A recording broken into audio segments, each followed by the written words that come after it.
आज आपण इयत्ता 6वी गणित नवीन अभ्यासक्रम 2026-27 मधील स्वाध्याय 2 सोडवणार आहोत.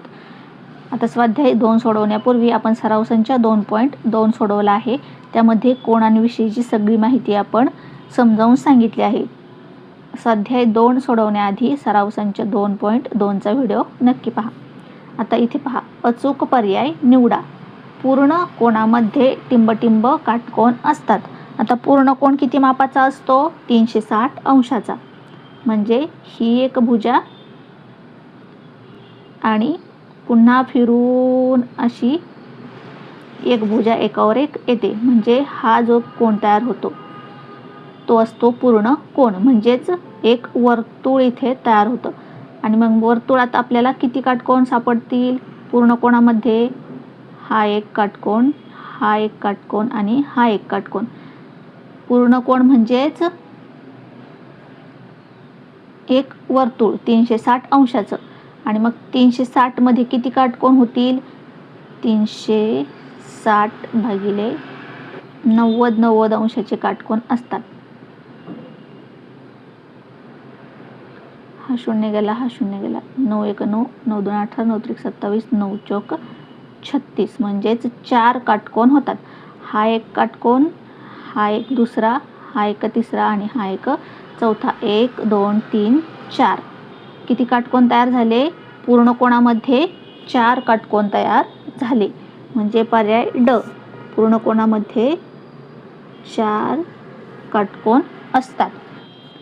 सरळ कोणाचे 3 समान भाग केले तर मिळणारा प्रत्येक कोण टिंबटिंब असेल. आता सरळ कोण. सरळ कोण म्हणजे ही अशी सरळ रेषा. हा आहे सरळ कोण इथे तयार होणारा. आता याचे 3 समान भाग केले. हा असतो 180 अंशाचा. 180 अंशाचे 3 समान भाग केले म्हणजे 3 ने 180 अंशाला भागलं. 3 3 6 18.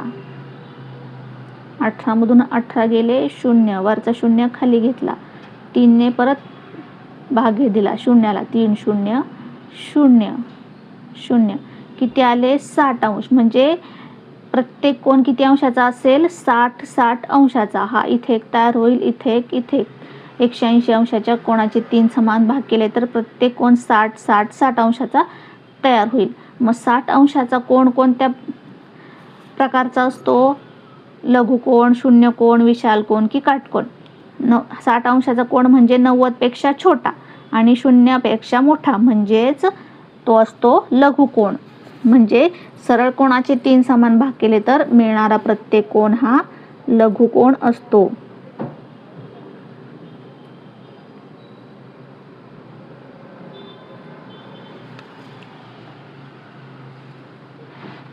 किरण OP आणि किरण OQ यांचा आरंभबिंदू टिंबटिंब आहे. आता हे 2 किरण आहेत. किरण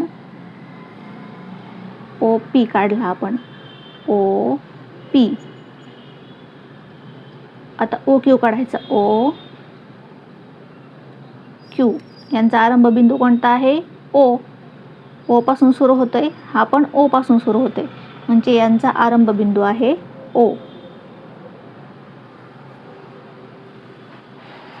पुढची रिकामी जागा. टिंबटिंब दोन्ही बाजूंना अमर्याद असते. दोन्ही बाजूंना अमर्याद काय असते? अशा प्रकारे जी आकृती असते ती पहा. इकडे एक बाण दाखवलेला असतो, इकडे एक बाण दाखवलेला असतो. ही कशाची आकृती आहे? रेषा. रेषा दोन्ही बाजूंना अमर्याद असते. रेषाखंड दोन्ही बाजूनी बिंदू दाखवलेले असतात आणि ते मर्यादित असतं. किरण एका बाजूला मर्यादित असतो, पुढे वाढत जातो. प्रतल 4ही बाजूंना अमर्याद असतं आणि फक्त रेषा ही दोन्ही बाजूंना अमर्याद असते. म्हणून इथे येईल रेषा.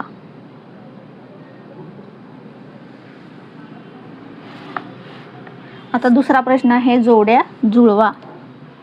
आता पहिलं दिलंय 91 अंश. आता आपण अशा प्रकारे बाण काढून जोड्या जुळवण्यापेक्षा त्याची जोडी इथे समोर लिहूया. आता इकडे ब गटामध्ये काय काय आहे ते सांगते मी. आता इकडे 91 अंश, इकडे ब गटामध्ये सरळ कोण, पूर्ण कोण, प्रविशाल कोण, काटकोन, विशाल कोण.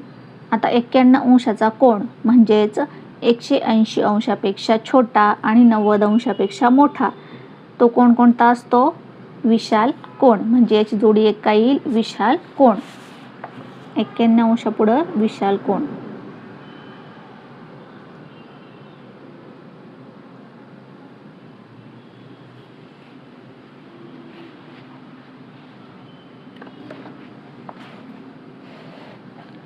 पुढे 180 अंश. 180 अंशाचा कोन म्हणजे एक सरळ रेषा, त्याला काय म्हणतात? सरळ कोन.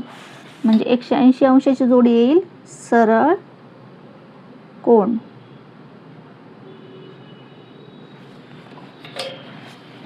पुढे 360 अंश. 360 अंशाचा कोन म्हणजे पूर्ण एक वर्तुळ पूर्ण होतं, म्हणजे त्याला काय म्हणतात? पूर्ण कोन. म्हणजे इथे येईल 360 अंशाचा पूर्ण कोन. पुढे आहे 215 अंश. 215 अंशाचा म्हणजे 180 पेक्षा मोठा आणि 360 पेक्षा छोटा, त्याला काय म्हणतात? प्रविशाल कोन. म्हणजे इथे येईल प्रविशाल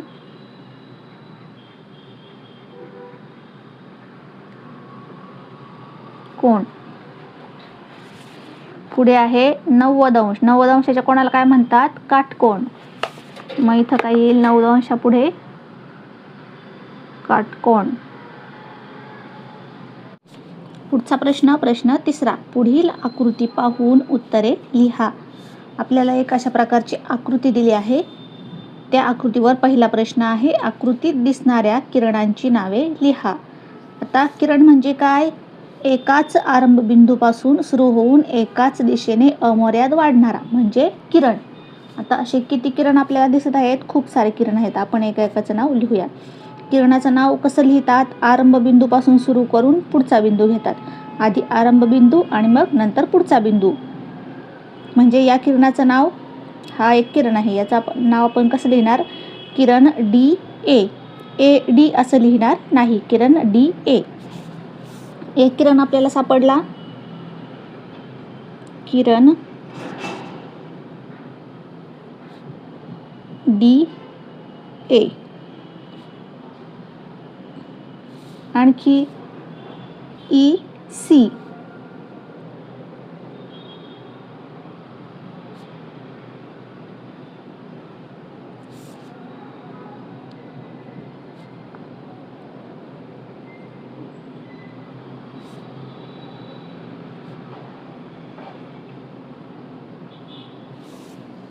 डी ए झाला, ई सी झाला. आता ई बी. हा सुद्धा एक इथं किरण दिसतोय पहा. ई पासून सुरू होणारा ना बी कडे वाढत जाणारा, ई बी. मग इथं लिहूया ई बी. आता ई पासून क्यू पर्यंत, ई पासून सुरू होणारा आणि क्यू कडे वाढत जाणारा, E Q.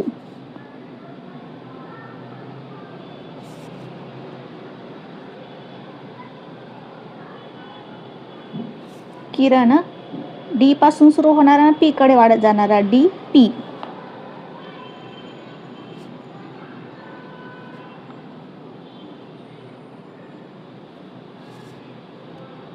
D P A D झाला.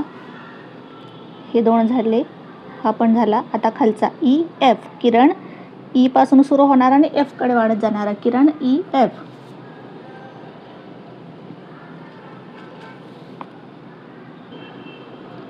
अशा प्रकारे आणखीही काही आपल्याला किरण लिहिता येतील. समजा डी पासून सुरू होणारा आणि ई कडे वाढत जाणारा, डी ई. आता पुढचा प्रश्न आहे, ई हा बिंदू कोणकोणत्या रेषांवर आहे? बिंदू ई शोधा. हा आहे ई बिंदू, याला नाव आहे ई. हा कोणकोणत्या रेषांवर आहे? या रेषेवर आहे पहा, या रेषेवर आहे. आणि ही एक उभी रेषा आहे, या रेषेवर सुद्धा हा ई बिंदू आहे. म्हणजे कोणकोणत्या रेषेवर आहे? या रेषेचं नाव काय? रेषा पी क्यू. पी क्यू या रेषेवर. आणि ही रेषा सी एफ. सी एफ या रेषांवर हा ई बिंदू आहे. मग आपण उत्तर लिहिणार, ई हा बिंदू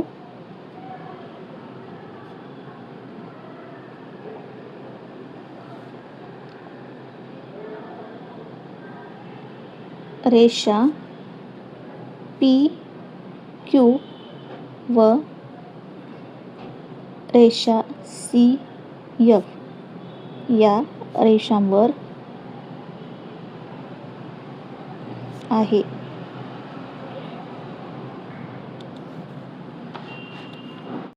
पुढे तिसरा प्रश्न, आकृतीत दिसणाऱ्या रेषाखंडांची नावे लिहा. आता रेषाखंड म्हणजे काय? दोन्ही बाजूंनी मर्यादित असणारा म्हणजे तो म्हणजे रेषाखंड. आता रेषाखंड डी पासून ई पर्यंत, ज्याला दोन्ही बाजूंनी इथे बिंदू आहेत, म्हणजे हा झाला रेषाखंड डी ई किंवा ई डी असं नाव लिहिलं तरी चालेल. आता रेषाखंडाचं नाव आपण कसं लिहितो? रेख डी ई. पहिला आपला रेषाखंड रेख डी ई. आता आपण जे हे किरण लिहिले ते सगळे आपण रेषाखंड म्हणून सुद्धा लिहू शकतो. आता पहा, डी ए हा आपण किरणाचं सुद्धा नाव लिहू शकतो.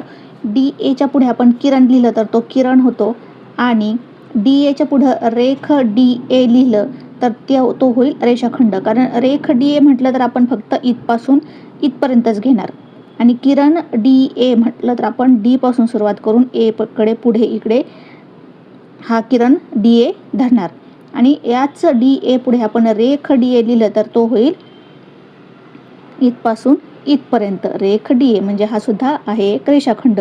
मग आपण ह्या सगळ्या किरणांची नावे रेख म्हणून लिहिली की हे सगळ्या होतील आपले रेषाखंड. आपण या सगळ्या किरणांची नावे लिहूया. रेख डी ए,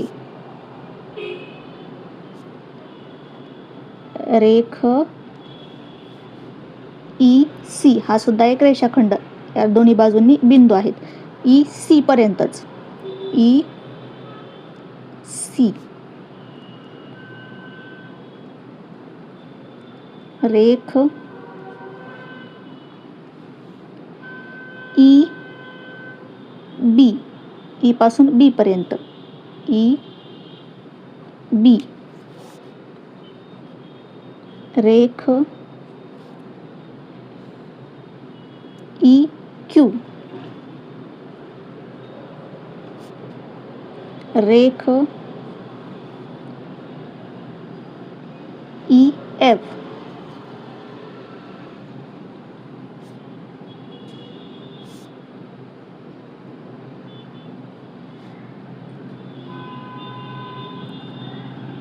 रेख डी पी, डी पासून पी पर्यंत.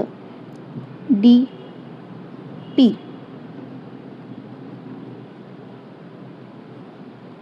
रेख, आता किरण झाले सगळे आपले लिहून. आता आणखी आहेत का? आता पी पासून क्यू पर्यंत. हिच्या पुढे आपण रेषा लिहिलं तर ती होते पी पासून क्यू पर्यंत इकडे वाढत जाणारी, आणि आपण याच्या पुढे जर रेख पी क्यू असं लिहिलं तर तो रेषाखंड होतो इथपासून इथपर्यंत मर्यादित. मग आपण लिहू शकतो रेख पी क्यू. पुढचा प्रश्न आहे, ई हा आरंभबिंदू असणाऱ्या किरणांची नावे लिहा. ई बिंदू पहा, इथे आहे हा ई बिंदू. आता ई पासून सुरू होणारे किरण ई क्यू, इकडे वाढत जाणारा, ई सी कडे वाढत जाणारा, ई बी कडे वाढत जाणारा, ई एफ कडे वाढत जाणारा, ई पी कडे वाढत जाणारा. हे आहेत ई आरंभबिंदूपासून सुरू होणारे किरण. आपण लिहूया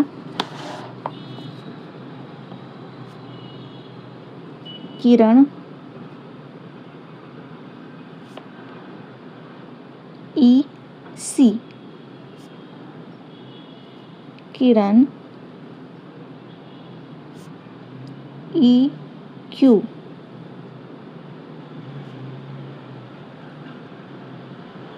किरण ई एफ, किरण ई बी,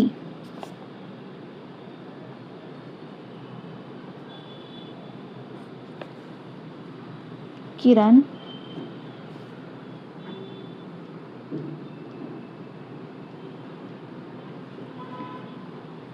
ई पी. ही आहेत ई या आरंभ बिंदूपासून सुरू होणाऱ्या किरणांची नावे. आता पुढचा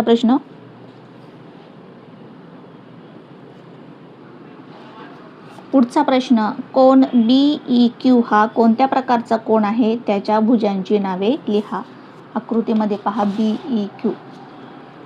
BEQ म्हणजे हा कोण, हा इथे तयार झालेला हा कोण, हा कोणत्या प्रकारचा कोण आहे आपल्याला विचारले.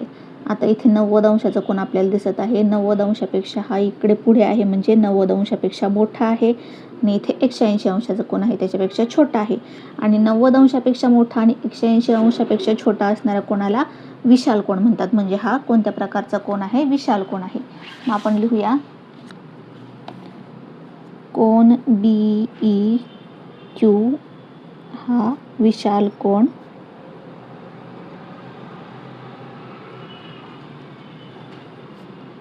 आहे.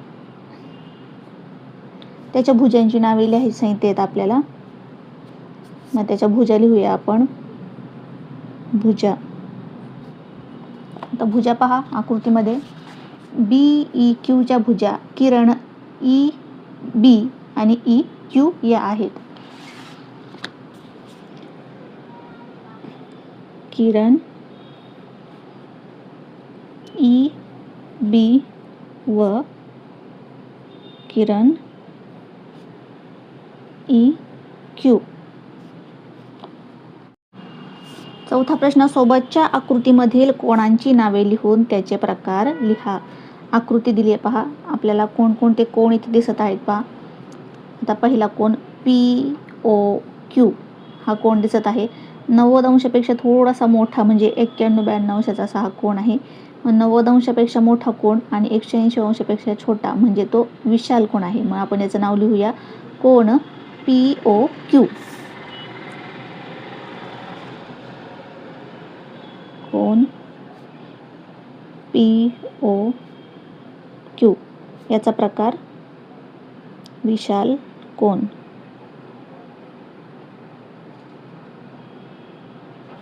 दुसरा कोण पहा QOR. हा इथे तयार होणारा QOR हा कोण कोणता कोण आहे. 90 अंशापेक्षा छोटा म्हणजेच लघु कोण. कोण QOR लघु कोण. नंतर तिसरा कोण SOR. SOR हा आपल्याला इथे काटकोन झालेला दिसत आहे म्हणून मग कोण 90 अंशाचा दिसत आहे तो कोण SOR. 90 अंशाचा म्हणजेच याचा प्रकार काय काटकोन. पुढचा POS म्हणजे हा कोण. हा पहा 90 अंशापेक्षा मोठा म्हणजेच हा आहे विशाल कोण.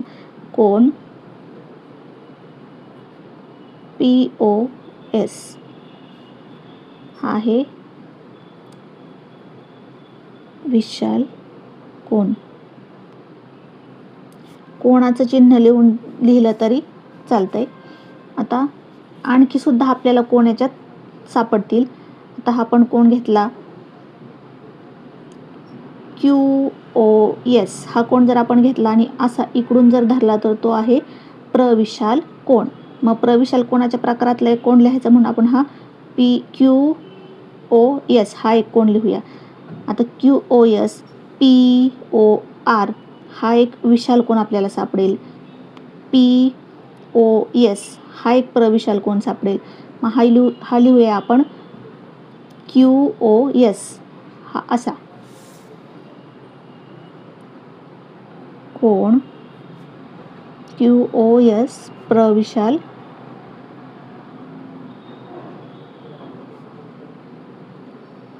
कोण 180 पेक्षा मोठा.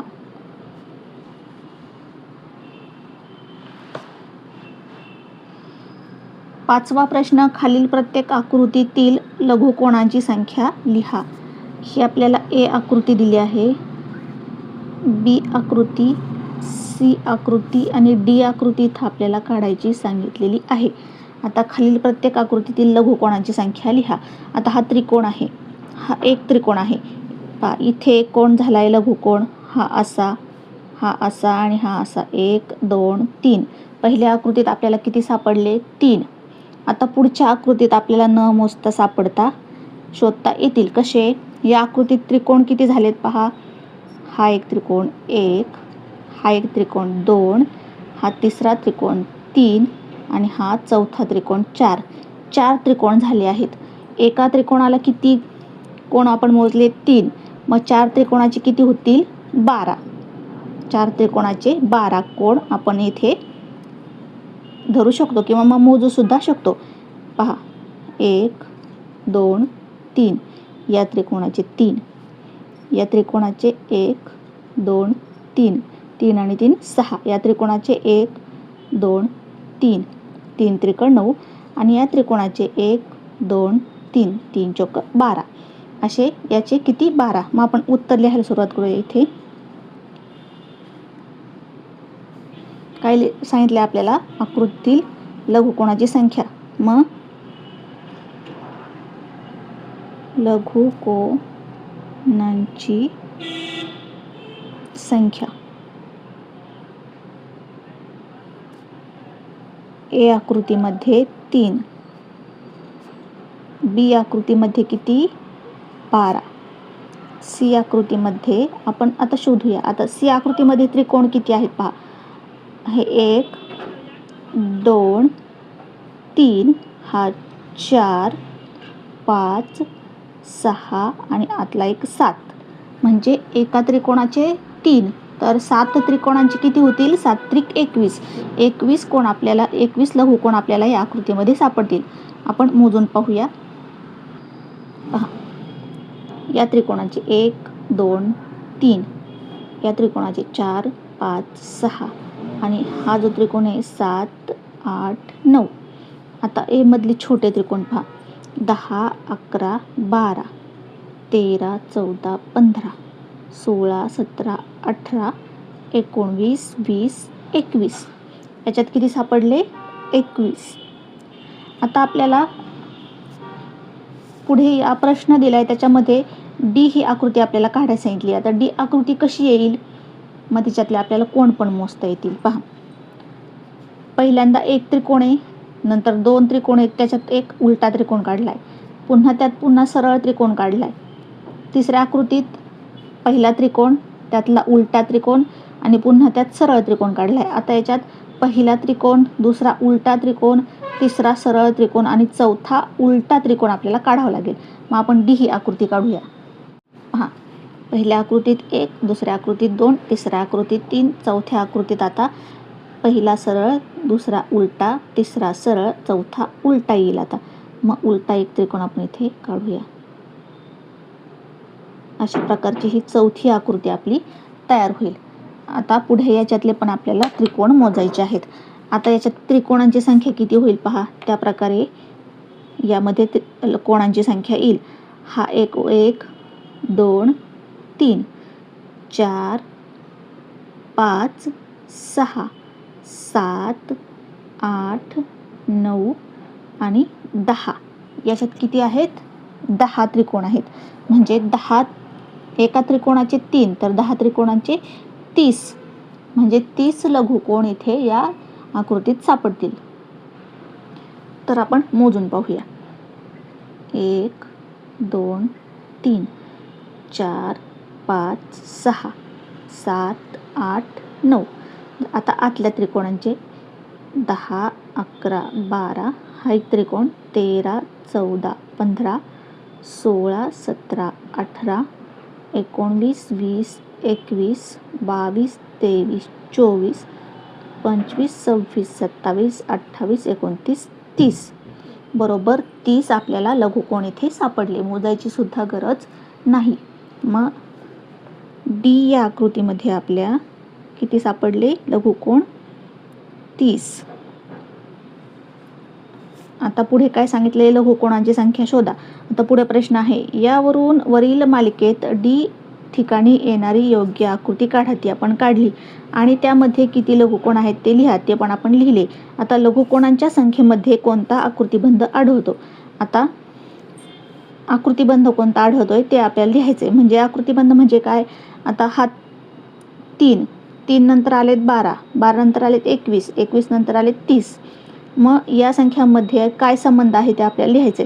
आता पहा, 3 + 9 12, 12 + 9 21, 21 + 9 30 असा हा आकृतिबंध आहे. मग आपण लिहूया आकृतिबंध.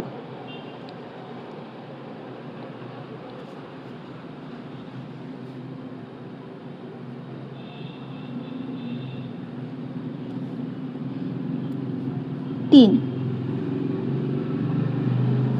अधिक 9 किती झाले? 12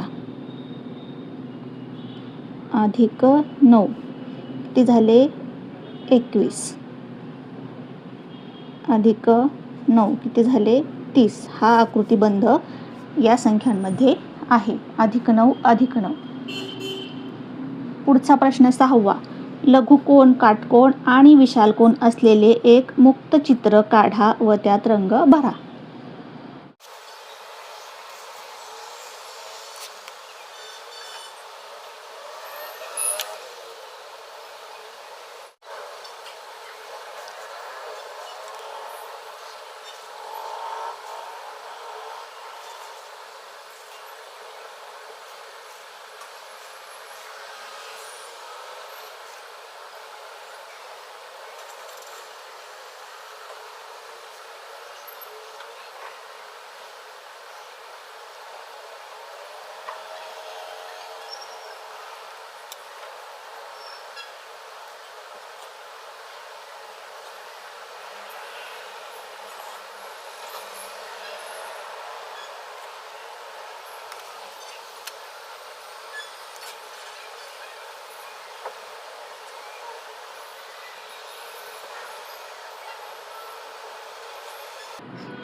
अशा प्रकारे आपण एक चित्र काढलं. आता याच्यातले आपण कोण शोधूया.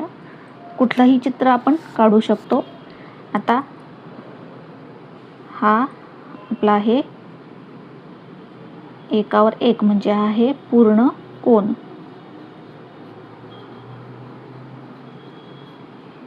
आता इथे पहा, काटकोनापेक्षा मोठा म्हणजे विशाल कोन.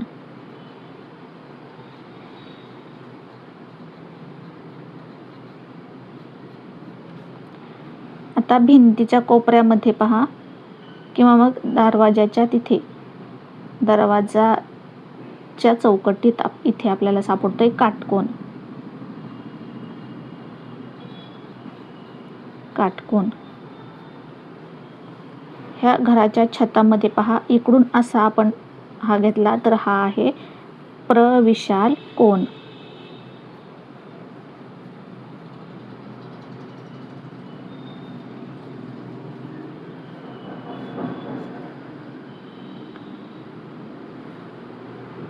होडीच्या या कोपऱ्यामध्ये इथे हा आहे लघु कोन.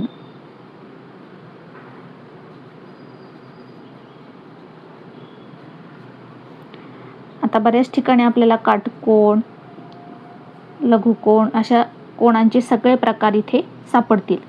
आता इथे पहा, ओट्याची ही जी सरळ रेषा आहे तो आहे आपला सरळ रेषा म्हणजे 180 अंशाचा सरळ कोन.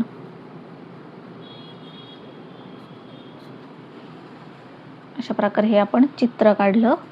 आजचा हा स्वाध्याय आपण पूर्ण सोडवला. स्वाध्याय आवडल्यास व्हिडिओला लाईक करा. पुढचे स्वाध्याय पाहण्यासाठी चॅनलला सबस्क्राईब करा.